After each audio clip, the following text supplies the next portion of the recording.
Hello guys, welcome to my channel. This is Symor. So yun, dahil gagawa tayo ng tilapia. Ayan o, may tilapia ako dito. Ginataang tilapia na may anong tawag dito? Pechay. So ayan, naglagay na ako dito ng ng bawang, sibuyas, luya at saka sili. Ayan, sili. Lagyan natin ng paminta. Ito yung pang ilalim natin. Para may lasa sa ilalim at saka asin.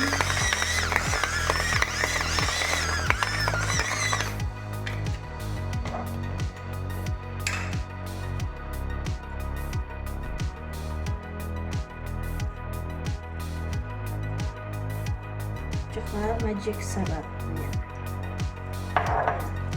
Ngayon, ang gagawin natin is ito, balutin natin ng dahon ng pechay ang ating tilapia. Hindi ko alam kung paano ninyo gawin ito, pero ito yung ganyan. Yan siya, ganyan.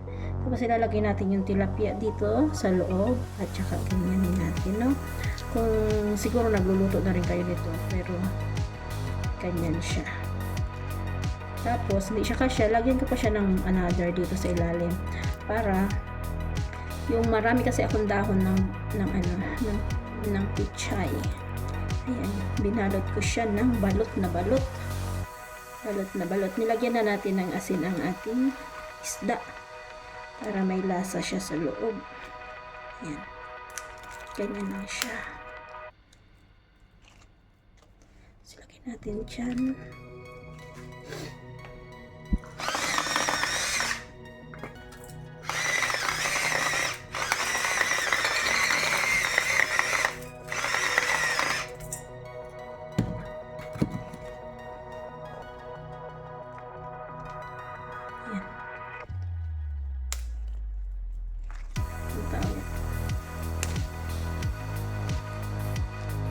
Pwede nyo ring baliin yung sanga ng depende kung paano nyo gawin, kasi tayo naman may iba't ibang paraan naman tayo ng paggawa ng ganito.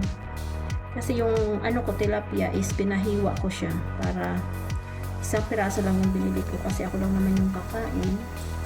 Kaya yan dyan sa gitna, patungan natin yan kasi hindi makasya yung dahon natin.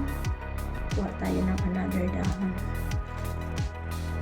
para ulupot natin dito. Ito yung gawin natin pang tali.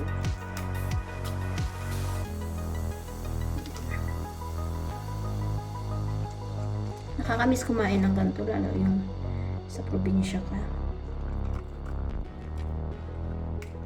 Ayan. Balutin natin ng dahon. Pabalutin natin maigi. Matanggal din yan siya mamaya, no? Pero mas maganda yan.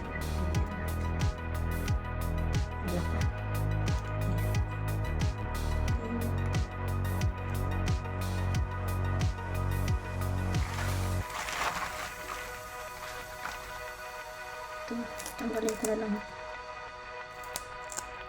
Ito na lang yung ibalot ko dito sa malaking malaking ulo. Ayan, ganyan na lang kasi nagtatanggalan siya.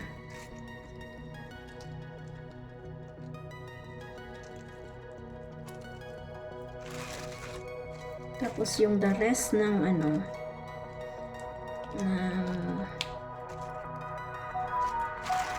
ng ating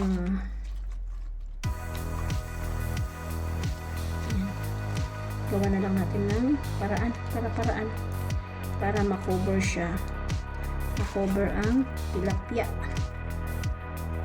matabunan ang tilapia. Pero alam nyo naman, wawasak din yan siya mamaya, diba?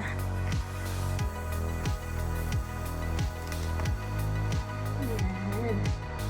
Tapos yung ibang dahon ilagay natin dito. Marami yung dahon ko eh. So gusto ko din ng ginataan na Tabunan na lang natin siya dyan.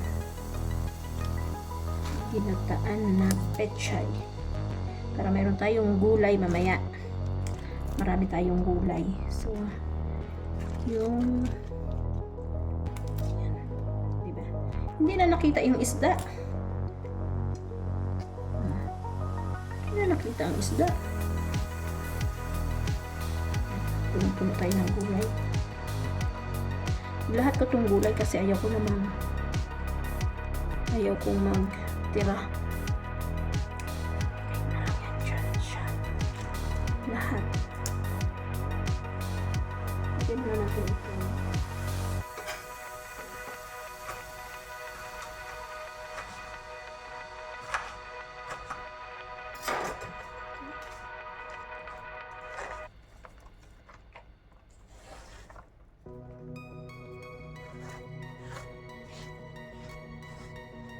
Ginataang tilapia na may pichay. Ayan. So, ayan siya. Dagdagan ko pa siya ng pichay. Lagay ko na ito lahat dito sa gilid. Para yellow naman yan eh.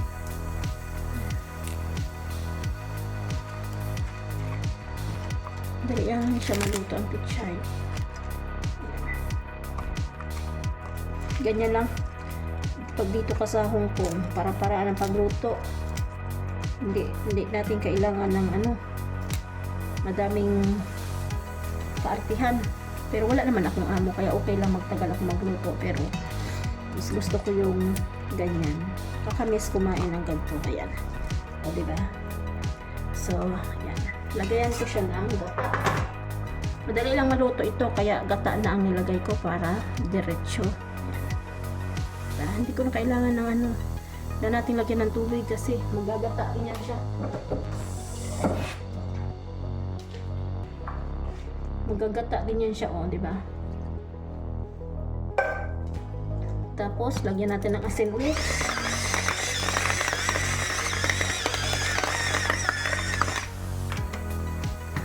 Paminta.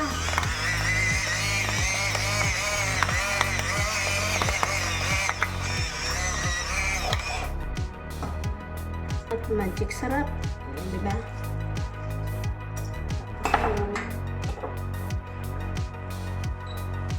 Ayan. Ganyan lang yan siya. Hintayin natin maluto. Takpan natin. Ganyan lang yan siya. Ganyan lang guys magluto ng madalian.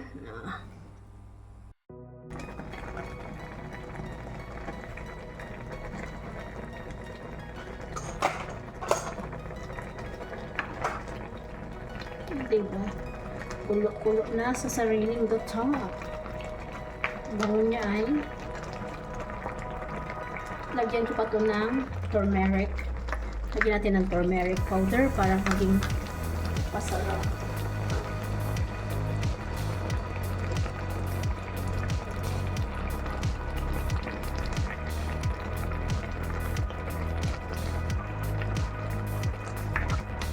Maganda kasi sa tilapia na turmeric powder. Ganyan kami nung bata kami, pero yung kinagamit namin is anong tawag dito? Yung luya na yellow. Meron kaming tanim noon dati. Yellow na luya.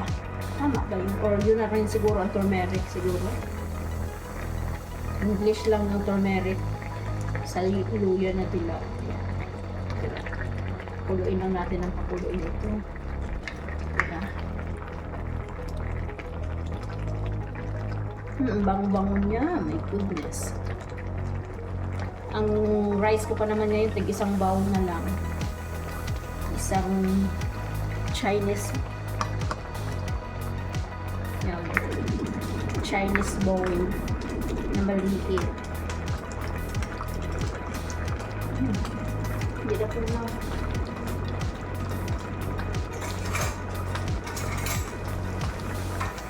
Gusto na natin maigi.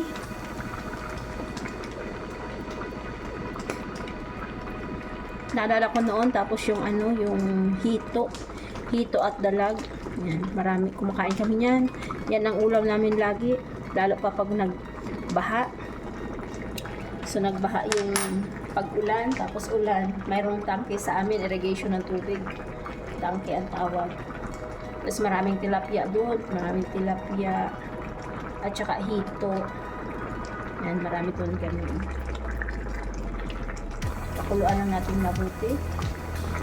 Hanggang matuyo ang gata. Pero magtira pa rin tayong pangsabaw. Diba?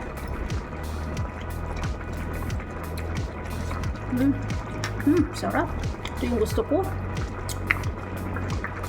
Ay, ang anghang. Akala ko mag-a-add pa ako ng ano. Hindi na natin.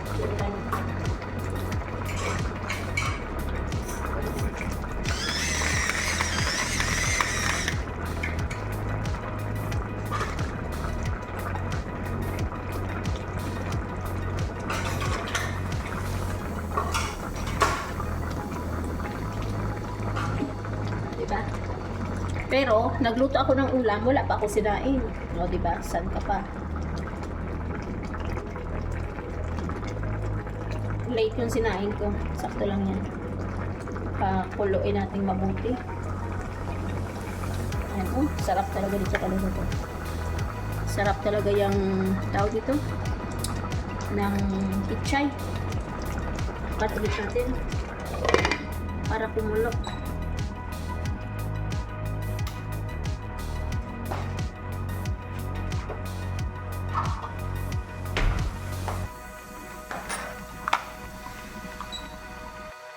Ayan, ready na ang ating ulam. So, umulan ng malakas. Ayan. Umulan ng malakas. Ayan, ready na ang ating ulam. And then, kakain na tayo for a bit. Ready na. Yummy. 3 piraso lang yan na isda. Tapos, ang dami lang niyang pechay. So, ayan. Thank you for watching.